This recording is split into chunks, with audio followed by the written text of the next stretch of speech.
This is Halo's Master Chief, but you already knew that. Today, Master Chief's green-helmeted visage is so widely recognized that it's impossible to separate him from gaming culture. He often appears alongside other iconic franchise mascots as a representation of the medium itself. And it's not just because of his killer Mjolnir-powered assault armor. But strangely, that was all he was ever supposed to be. He is a husk. He's a big green suit of armor that you move around. So how did a faceless character with only a few sentences dedicated to him in a game manual become one of the community's biggest icons? Well, much like the way the character himself rose to power, it took natural skill, years of hard work, and more than a little luck. The 2001 release of Halo, Combat Evolved, changed everything. The first game in what would become the Halo franchise, Combat Evolved set a new standard for FPS games on consoles and permanently altered the course of Xbox and Microsoft's history. The franchise would be universally adored by critics and has consistently made and broke its own sales records with each new release in the main line of games. Bungie truly worked wonders with this fresh take on the genre, and it was clear from the start that this was a talented group of devs that knew exactly what they were doing. Combat Evolved's unique gameplay mechanics, impressively intelligent AI, and memorable maps were certainly highlights of the player experience, but nothing in Halo shone as brightly as the game's protagonist, Master Chief, aka John 117. Marcus Leto is the man responsible for the instant classic that is Master Chief's suit. Like a cross between Doom Guy and an army action figure, there was no way that the armor wouldn't be adored by the gaming masses. Like all good game icons, Master Chief looked the part he was meant to play. But it wasn't just his physical appearance that drew players to him.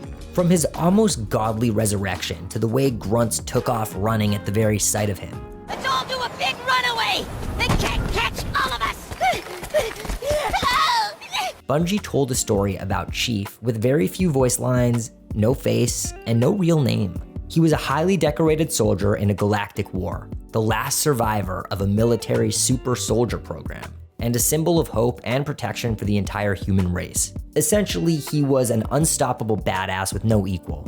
So even though Bungie's intention wasn't to create an interesting character, a combination of development skill and lucky choices led them to do just that. Master Chief, like a certain other gaming icon we've talked about on this channel, was an audience surrogate with just enough characterization to feel three-dimensional.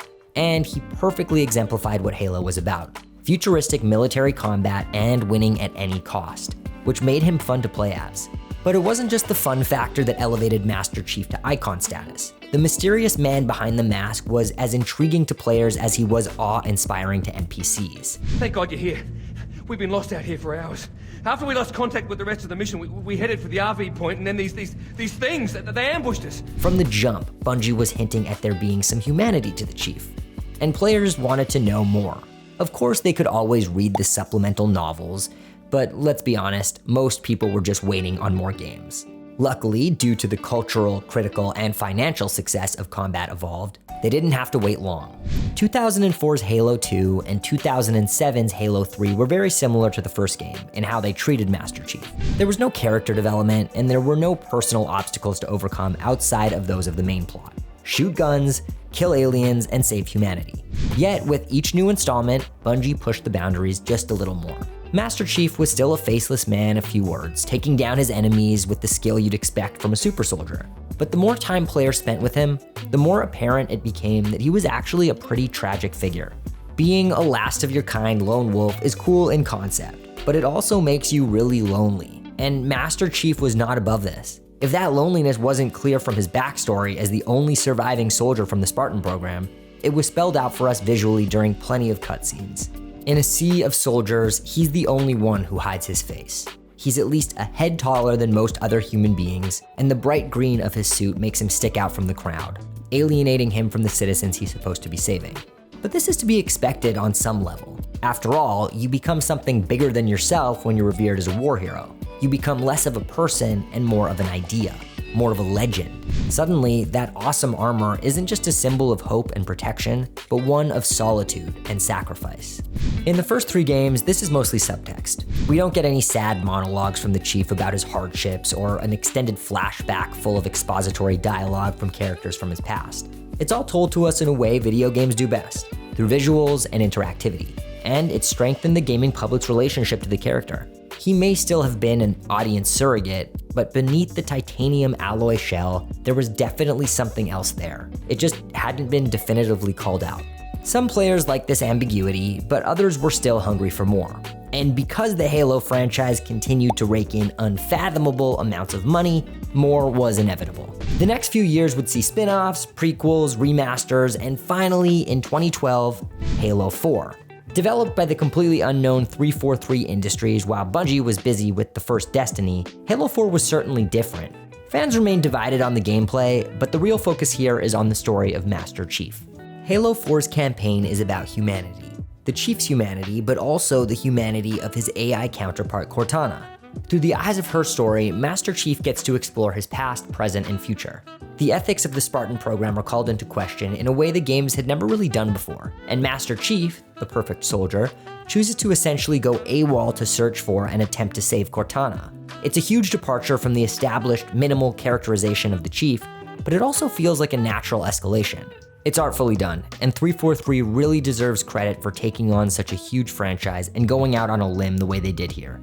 This new chapter of the Chief really convinced a lot of fence sitters that he wasn't just a visually striking badass, but a proper character worthy of his icon status. There could be no doubt of Master Chief's importance to the industry and especially to the success of the Halo franchise. The importance was further cemented by the 2014 remastered collection of the 4 main games. Instead of simply calling it Halo Remastered, they decided to call it Halo, the Master Chief Collection.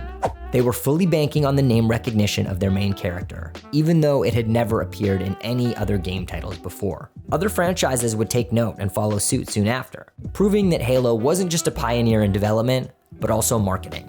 So imagine the shockwave that ran through the gaming community when we learned that Master Chief would not be the main protagonist of Halo 5. In a move that is still baffling to this day, 343 decided to center the story around a young Spartan named Jameson Locke, who was searching for the lost Master Chief. While Halo 5 still managed to make ridiculous amounts of money, it had a lot of fans up in arms.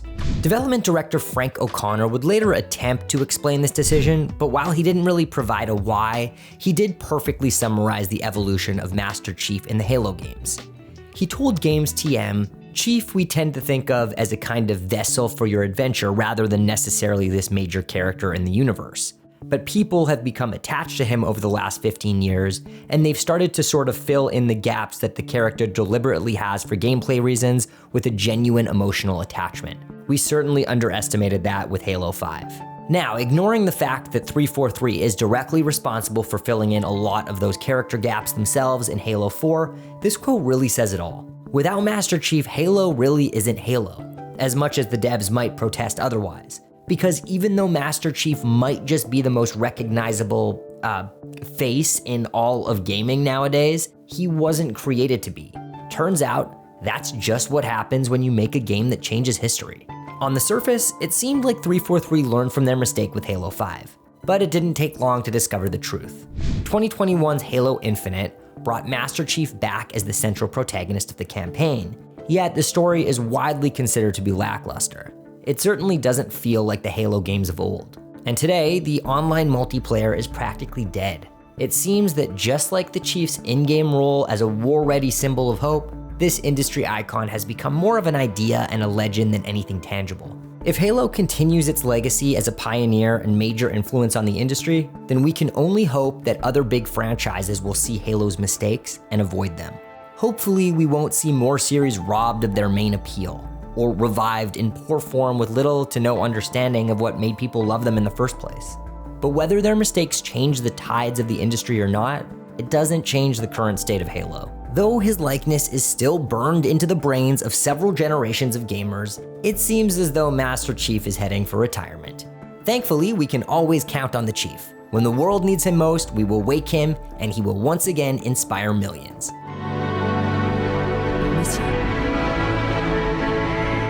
Wake me when you need me. Thank you so much for watching today's video. Let us know what you think about the state of the Halo franchise down below.